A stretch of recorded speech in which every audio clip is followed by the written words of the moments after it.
Coronavirus, le retour des promotions dans les supermarchés n'a pas vraiment fait baisser les prix, remarque Testachat. Depuis un peu plus d'une semaine, les promotions sont de retour chez Colruyt, Delhaize et les autres magasins.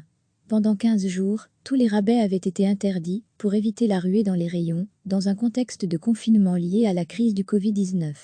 Une situation qui avait suscité beaucoup de remous, avec une hausse manifeste des prix. Alors le retour des promotions a-t-il permis d'alléger la note ? Testachat en doute. Pour lui, la situation n'a pas vraiment évolué depuis l'annonce de la ministre des Consommateurs Nathalie Mühl, CDEV, le 30 mars. L'annonce du retour des promotions est fort récente et leurs effets semblent malheureusement encore se faire attendre, estime l'organisation. Depuis le 1er mars, les prix avaient augmenté de 5,5% chez Colruyt, de 3,9% chez Colec et Go, de 5,1% chez Carrefour et de moins d'1% chez Delhaize. Pourtant, depuis le 1er avril, les prix de ces enseignes n'ont quasiment pas bougé, à environ 1% de baisse maximum. À lire aussi, coronavirus en Belgique, Testachat lance une plateforme contre les abus liés au coronavirus. Le sentiment que les courses sont plus chères est donc réel, mais ce n'est pas forcément lié à la fin des promotions, qui auraient forcé les entreprises à augmenter leurs prix pour compenser, estime Testachat. Il y a aussi des problèmes ponctuels d'assortiment, en ces temps de pénurie.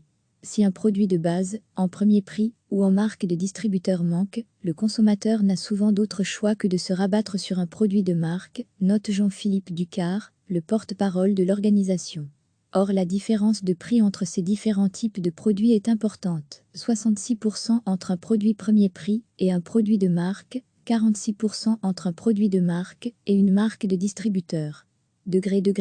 À lire aussi, coronavirus, la CNT veut prolonger la durée de validité des avantages par chèque. Il est trop tôt pour tirer des conclusions hâtives, tempère Jean-Philippe Ducard, qui ajoute que le rétablissement des promotions n'a pas encore porté ses fruits. La situation évolue toujours de manière relativement négative. Les consommateurs voient et perçoivent ces augmentations. Nous demandons aux enseignes de rester raisonnables dans la fixation des prix et qu'elles réapprovisionnent certains produits essentiels qui sont en pénurie.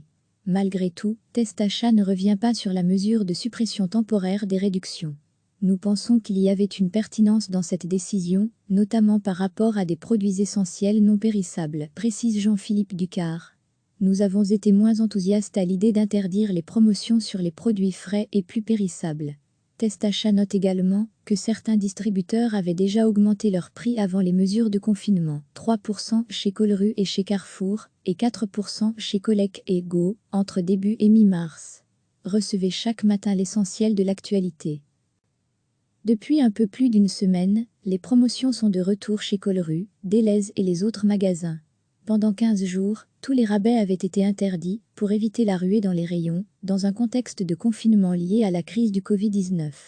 Une situation qui avait suscité beaucoup de remous, avec une hausse manifeste des prix. Alors le retour des promotions a-t-il permis d'alléger la note ?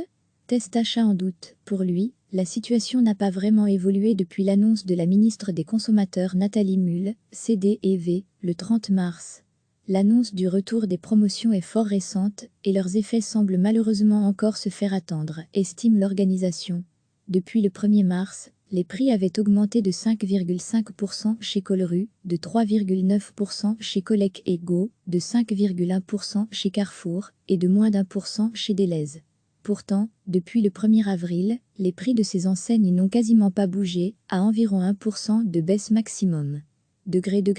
À lire aussi, coronavirus en Belgique, Testachat lance une plateforme contre les abus liés au coronavirus. Le sentiment que les courses sont plus chères est donc réel, mais ce n'est pas forcément lié à la fin des promotions, qui auraient forcé les entreprises à augmenter leurs prix pour compenser, estime Testachat.